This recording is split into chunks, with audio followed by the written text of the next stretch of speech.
press the button, control link, so push the button, so the red light indicates it's on. Be mindful, yes. Still on the microphone, it's quite sensitive. Otherwise, that's good, just switch it off.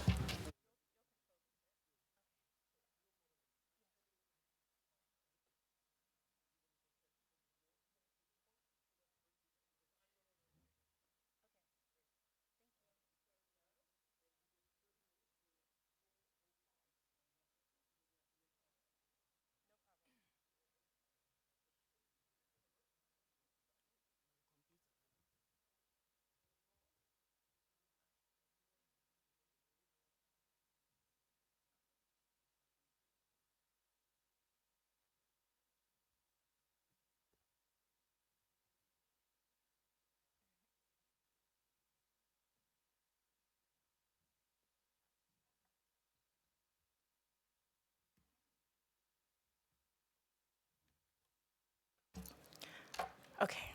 Hello, everyone. Welcome to our press conference titled, "It is not a moment, it is a movement.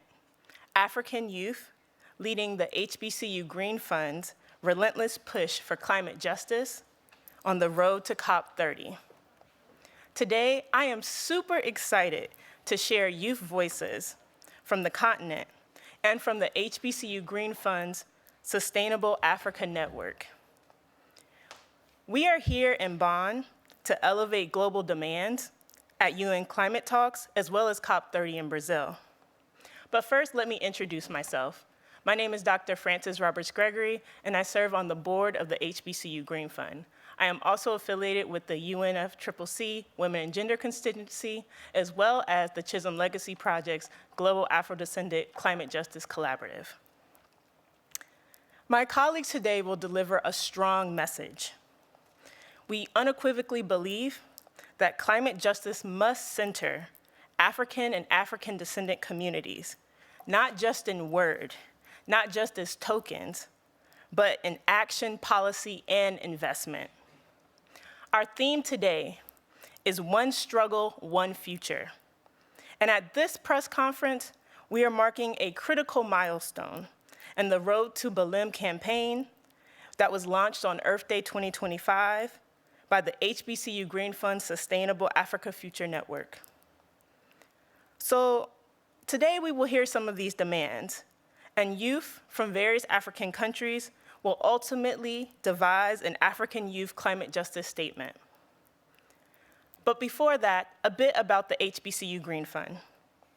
The HBCU Green Fund is a 501c3 nonprofit based in Georgia with offices in Washington, D.C. in the United States, as well as in Senegal. We were launched over 10 years ago in 2014, and we have impacted 20 countries, and we've had over 22 fellows, and as well as impacted folk in 36 communities. Our leader, Felicia Davis, has been at the forefront of climate action, sustainability, and environmental justice for decades. And the HBCU Green Fund, which also goes by the Green Fund, aims to empower Black communities in building greener, more resilient futures, and to build relationships with students across the diaspora. So a bit about our programming and our ongoing and past initiatives. We have funded fellows, as I mentioned previously. We also have the Green Fund Africa, as well as community and resiliency hubs. One of our resiliency hubs, the HBCU Green Hub, will include a selling space for local farmers. Most importantly, we are proud that we have supported African youth in 13 countries with $500 to $10,000 USD micro grants, and we hope to continue this program in the future. At this time, I will ask my colleagues to introduce themselves, and then we will go into the demands for COP30. Pass it to you. Hello, and thank you, Frances. Hello, everyone. My name is Hussein Kasim. I'm from Ghana. I'm the Executive Director of the Center for Climate and Sustainability Empowerment, a youth-led non-governmental organization with a core mission to educate, engage, and empower young people to be able to come up with innovative ideas in marginalized and vulnerable communities in Ghana. I'm also currently the National AIDS Focal Point for Ghana. I'll pass it over to my colleague, Patience. Thank you very much.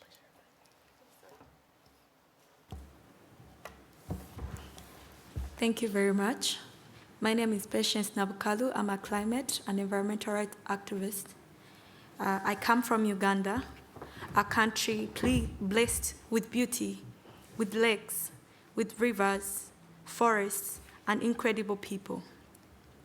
But today, that beauty is under attack, not just from the climate crisis, but also from dangerous fossil fuels, like the East African crude oil pipeline. Sorry.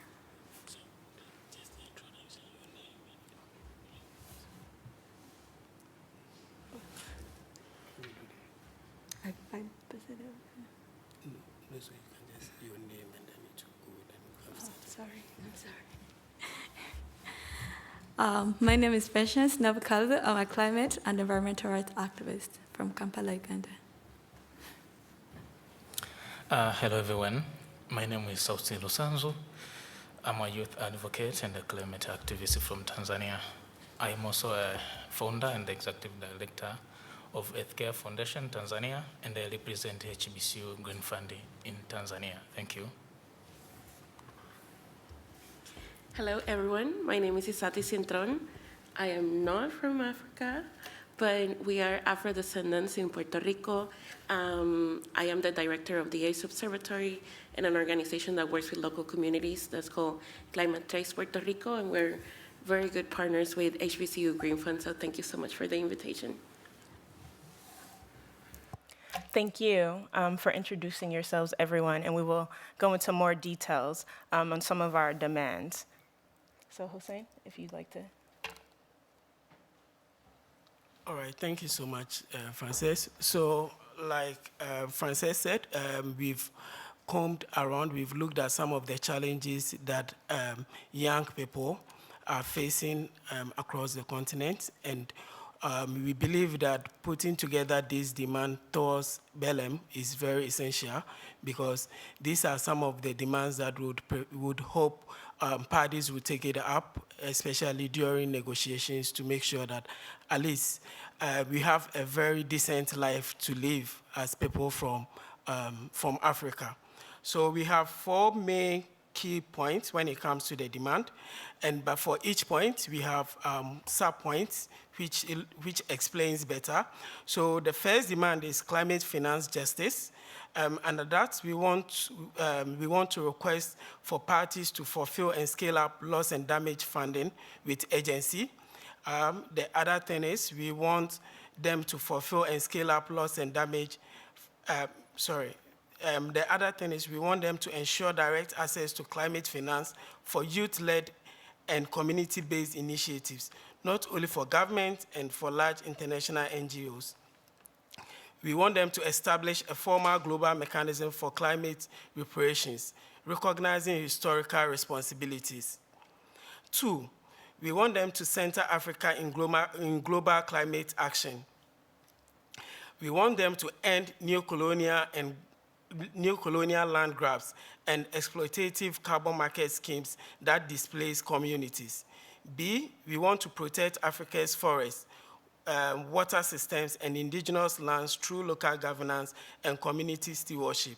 C, we want them to guarantee equitable representation and decision-making power for African youth at all levels of the COP process. 3, we want just transition and green jobs. We want them to prioritize investment in African-led solutions such as renewable energy, agroecology, and circular economy models. B, we want them to expand training and employment opportunities for African youth in green and sustainable industries. C, we want them to implement an immediate moratorium on fossil fuel expansion across the continent. The last point, we want them to enhance climate education and sovereignty. And we want them to mandate climate education in African context, including indigenous knowledge and ancestral wisdom. And finally, we want them to invest in youth-led storytelling, arts, and media that drive climate awareness, cultural pride, and community healing. So these are our demands towards Belém. Thank you. Thank you so much, Hussein. Thank you so much for that. At this point, since we have laid out our demands, which once again we will launch at COP30, we will actually ask a few questions of our panelists to go deeper into some of the issues. So my first question is actually for Patience. So Patience, as someone, you mentioned you were with Fridays for Future Uganda. As someone who has led climate strikes and spoken on global stages, what messages do you believe African youth and women bring to COP30 to demand climate justice? Thank you very much. My name is Patience. I'm a climate and environmental rights activist from Uganda. As I said, I come from Uganda, a country blessed with beauty, with lakes, with rivers, with forests, incredible people. But today, that beauty is under attack. Not just from the climate crisis, but also from dangerous fossil fuel projects like the East African crude oil pipeline. For years, I have been a part of the Stop EACOP campaign because I refuse to stay silent while corporations and government plan to build a massive pipeline that will destroy communities, displace thousands of families, contaminate water sources, and fuel the very crisis that is already killing our people. Climate change is not a distant threat for us in Africa. It's our daily life. It's our flooded homes. It's our dried up wells. It's our dried up farms. It's our empty wells. It is hunger. It is displacement. It is death. And still, we are told to be patient. We are promised help that never arrives. We are told to adapt. Let me be clear. We are not here to ask for favors. We are here to demand justice. We demand that climate finance comes as grants, not loans. We will not be pushed into debt for a crisis we did not create. We demand real, operational, fulfilled, funded loss and damage fund, one that reaches frontline communities directly. We demand a just transition. For Africa, a just transition must mean leaving fossil fuels in the ground, starting with stopping dangerous projects like the East African crude oil pipeline. It must mean clean energy, owned by and for the people, not foreign corporations. It must mean jobs with dignity for women, for youth, for indigenous people. It must mean shifting power, not just shifting technology. We reject false solutions, carbon markets that steal our land, not solutions. Dangerous technologies that gamble with our future, not solutions. Real climate action means ending fossil fuel and investing in real community-driven alternatives. To the negotiators here and to the leaders preparing for COP30, this is not charity. This is not a play. This is demand. And we will not stop until we see justice delivered. We are not victims, we are leaders. And we will continue to fight, to organize, to resist until projects like the East African crude oil pipeline are stopped, until climate justice becomes a reality of all of us. Thank you very much. We can clap, y'all, it's okay. Thank you so much, Patience.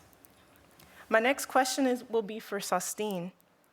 What initiatives are you embarking on in your community to enhance climate education as well as cultural sovereignty? Okay, thank you so much. My name is Sauti Lusanzo, and I'm from Tanzania. Professionally, I'm a teacher. So currently, I'm using my skills in bringing young people together for climate education. As we know, there is no climate justice without climate education. Back in my country, the initiative that I'm learning in collaboration and support from HBCU Green Fund is called the Greening Generation Initiative. The Greening Generation Initiative is an initiative around the schools. Currently, we are working with the 20 schools, 10 from primary and 10 from secondary school. And through this initiative, we are planting trees, especially trees, shades trees, and also fruity trees. But also, we are initiating eco-clubs across the schools, and we are mentoring them into leadership, gender, and other livelihood aspects. Talking about cultural sovereignty, within a Greening Generation Initiative, we are using local language. This is all about to promote inclusivity, but also since it's a greening generation, we are not only impacting young people, we're also impacting the rest of the community. We normally plant indigenous. What do we need? We want climate justice, and there is no climate justice without engaging everyone. Thank you so much, Francis. Thank you so much. All right, our next question is for Isatis. How can the African diaspora, as well as folk from the Caribbean, support climate action on the continent and help push for global climate justice, as well as reparations?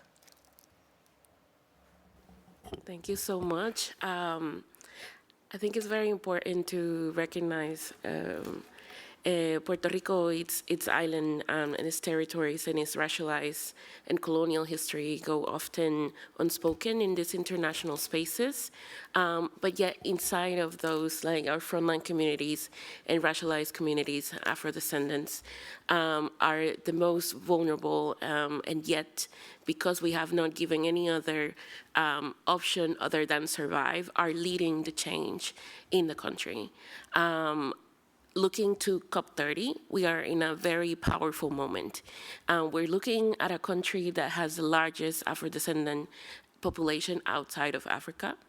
And there is a general push within civil society to get recognition, protection, and leadership embedded into the text of Afro-descendant peoples. So with that, we want to make sure that they're not an afterthought, but make sure that we are centered in the discussion. We have developed a global climate assembly that looks to solve the issue that we've been grappling with a long time. That is that these spaces are very exclusionary. Who can come here, who gets to speak, who gets to represent. So we are centering a process into making sure that environmental defenders, Afro-descendant, frontline communities, indigenous people are leading the charge into the message and the shaping of the policies that we have. And we're very clear that reparation must be on the table. So far, countries have engaged into voluntary commitments that do not meet the harm that they have caused into our communities, into our nations, and into our countries. So definitely we need to make sure that we're building together a future so we make sure that we leave no one behind. Thank you. Thank you so much, Isatis. I should say Dr. Isatis. All right, last but not least, Hussein, I have a question for you. Oh. What climate-friendly solutions are being led by young people in Ghana, and what are you excited about in Ghana? Thank you again, Frances. Yes, so one major initiative, and then with the support of HBCU, that we're implementing a project called the Young Climate Innovators Program, in short, YCLIP, with the core objective is to train young people to be able to come up with innovative ideas in marginalized communities. So currently we're partnering with the University of Ghana, and then with the support of UNITA, we've trained about 30 students, and then we've built their capacity to understand and appreciate issues of climate change. And then after that, we are hoping to take them to the community to implement some of the innovations that they are going to come up with. And then we are also looking at international collaboration. So as part of the implementation, we are looking at partnering with the HBCU schools so that we can share or transfer ideas. So these are some of the initiatives we currently enrolling with the support of HBCU Green Fund. Thank you. Thank you. Well, I think we all have a better understanding of how important it is to lift up youth voices and also what are some of the initiatives on the ground. So at this time, we will actually take questions because we want to hear from you in the audience. So, any questions? Thank you. Yes, hello, thank you all. I'm Stephanie, I'm here with Deb for Climate. It's a grassroots movement from the Global South. And you have mentioned reparations, you have mentioned the loss and damage found, you have mentioned swapping or changing from loans into grants. But what do you think about debt cancellation as a solution? Because all these options would not, in my eyes or in our eyes, would not be enough to really enable the Global South countries to go into a just transition and to go into renewable energies.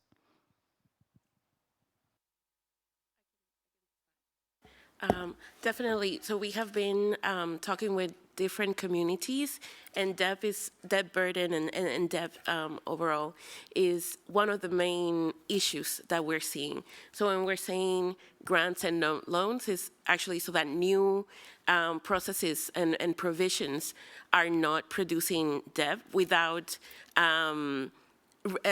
forgetting about the issue that is already there, right? Like in, I can speak from my country, our debt has further entrenched the colonial power in the island. So now austerity measures are blocking to make anything that is possible on climate change because they're cutting like public services, etc. So where is the space to actually grow and allocate budget to climate solutions? So definitely when we are developing the climate reparation framework, debt cancellation is part of that issue and it's at the forefront of people's mind. And I think like that is something to be spoken here, but also in other economical forums that have the power for bringing into more of these issues of debt cancellation. But definitely we cannot have a justice or a just transition or just solutions by making our nations being more indebted or going into more debt to go out of a crisis that we did not create. And so that for sure is very clear. That is unfair, and we have to talk about responsibilities. There are international law that makes sure that harm has to be repaired. And not because they don't want to speak it into these holes means that it doesn't exist. So we urge parties to act accordingly to the international responsibilities.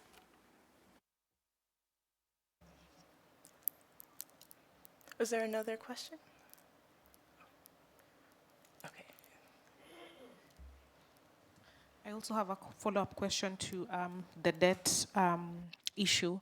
So in Kenya, my name is Terry, I'm from Kenya. In Kenya, for instance, right now, a lot of us are pushing for, because I work in the climate change space, but also I push for progressive taxation. So how then can we push for probably even auditing these debts? Because in Kenya, for one, I know of debts that, I think I know probably of debts that were acquired through illegitimate, corrupt money laundering schemes, because I mean, if a debt was taken and it was said that it was supposed to probably develop a road, I mean, we cannot see that road, meaning that we are paying for debts that we don't even know, and then it comes with austerity measures that affect even the climate action space, and particularly affect women and girls that are at the brunt of the effects of climate change more. So then how can you interlink even the push for youth to be in the space, but also intersection it with debt justice as well, particularly for countries in the global north that, in the global south that are suffering most with the effects of climate change. And also just a comment that anytime we also do a lot of climate change work and climate action work and look for funds, we really need to be intentional about livelihood development and intersection it with it, because I feel like it's quote unquote pointless to have climate action without livelihood development. Yes.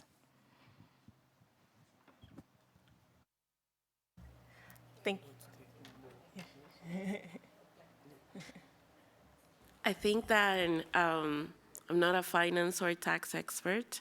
I do know that many of these debts are actually illegal, right? And there's the need for auditory, where even there is a resistance to audit the debt and make it stay as public.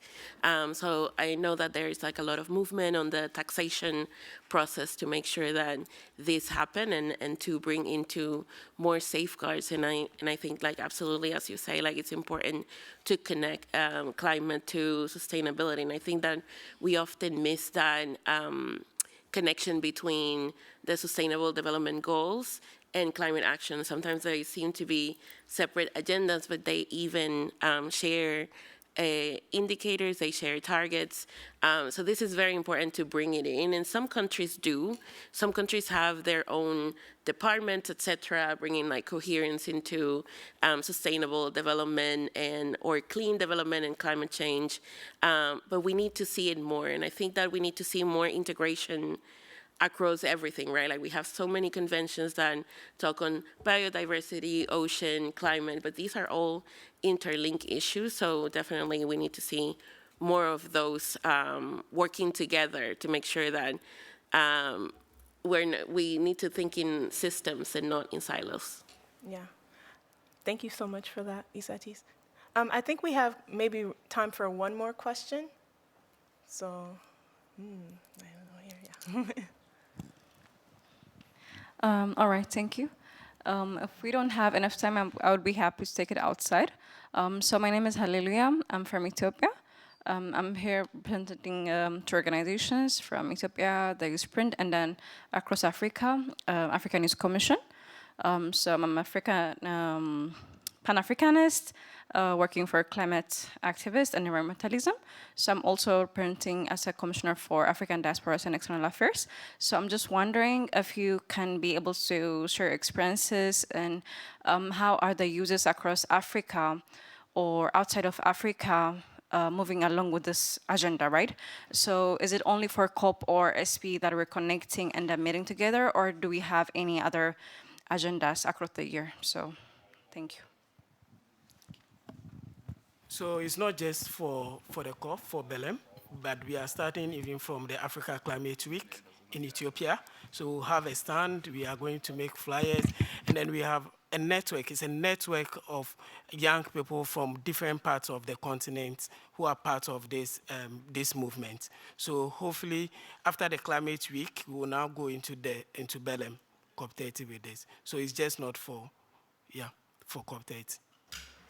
Absolutely, and I know we're running out of time, so I just want to thank everyone for attending our press conference. We're really excited for the press release that is coming out today, and if you want to learn more about the HBCU Green Fund, please visit hbcugreenfund.org. We also have Tuesday calls for folk on the continent if that you would like to join and get more involved. So again, thank you so much.